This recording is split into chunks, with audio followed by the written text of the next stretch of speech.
बच्चों, कैसे हैं आप सब? मैं आशा करती हूँ आप सभी लोग स्वस्थ और खुश होंगे।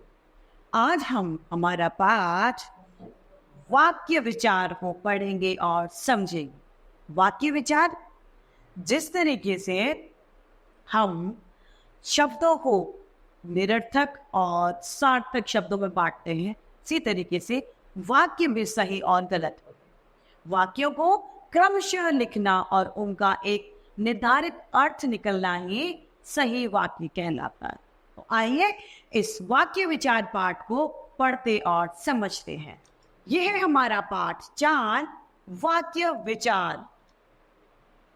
जिस प्रकार वर्णों के सही मेल से शब्द बनते हैं, ठीक उसी प्रकार के सही मेल से वाक्य बनते हैं। जैसे अक्षरों को हम क्रमशः लिखते हैं और उनका अर्थ निकलता है, उसी तरीके से शब्दों को सही मेल को सही जगह पर लिखकर ही हमें सही वाक्य प्राप्त हो सकता है। उदाहरण के लिए, अजीत रहा पढ़ है, ये गलत है क्योंकि इसका जो क्रम है वह उल्टा है, आगे पीछे का क्रम है। ये सभी शब्द सही तो है पर इन्हें वाक्य नहीं कहा जा सकता क्योंकि ये वाक्य गलत है, क्योंकि इन शब्दों का क्रम सही नहीं है। अब इन्हीं शब्दों को सही क्रम में लगाकर हम पढ़ते हैं तो क्या होगा? अजीत पढ़ रहा है, पहला, दूसरा, तीसरा, चौथा, ये इनका क्रम होगा। हम देखते हैं कि अब इन शब्दों के समूह से कोई अर्थ स्पष्ट हो रहा है, इसी को ही वाक्य कहते हैं। सही अर्थ प्रकट करने वाले शब्दों को जब परस्पर जोड़ा जाता है तो वे वाक्य कहलाते हैं। शब्दों के सार्थक समूह को ही वाक्य कहा जाता है।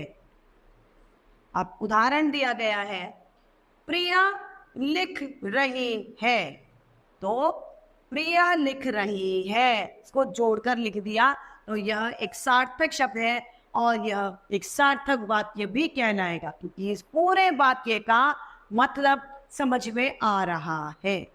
तो ये एक सार्थक वाक्य, सही वाक्य कहलाता है। मोर नाच रहा है, ये एक सही वाक्य का उदाहरण है क्योंकि इसको पढ़कर इसके बारे में समझा जा सकता है, इसके अर्थ को हम समझ सकते हैं। परिणाम स्वरूप मोर नाच रहा है एक सही वाक्य है। वाक्य का निर्माण निम्नलिखित 2 भागों से होता है। पहला भाग ये होता है उद्देश्य और दूसरा विधेय। 2 भागों में बांटा जाता है इसे। उद्देश्य है जिसके बारे में कुछ कहा जाता है वह उद्देश्य है और पीछे का जो शब्द निकल जाता है वह विधेय कहलाता है। जैसे शिवम खाना खा रहा है, तो इसमें शिवम उद्देश्य है। क्या है? शिवम उद्देश्य है और ये पूरा जो शब्द है यह विधेय कहलाता है। क्या कहलाता है? विधेय। बच्चा सो रहा है, तो इसमें बच्चा उद्देश्य है। क्या है? बच्चा यहाँ पर उद्देश्य है और सो रहा है यहाँ पर विधेय कहलाता है। जिसके बारे में बात हो रही है वह उद्देश्य और पीछे की जो क्रिया या कुछ भी बात है वह विधेय है। ऊपर दिए गए वाक्यों में शिवम और बच्चे के विषय में कुछ ना कुछ कहा गया है, अतः शिवम और बच्चे ही उद्देश्य है।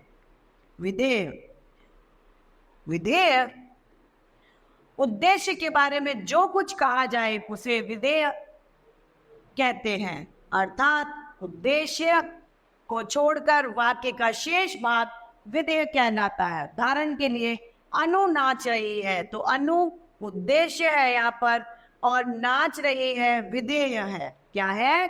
ये विधेय है।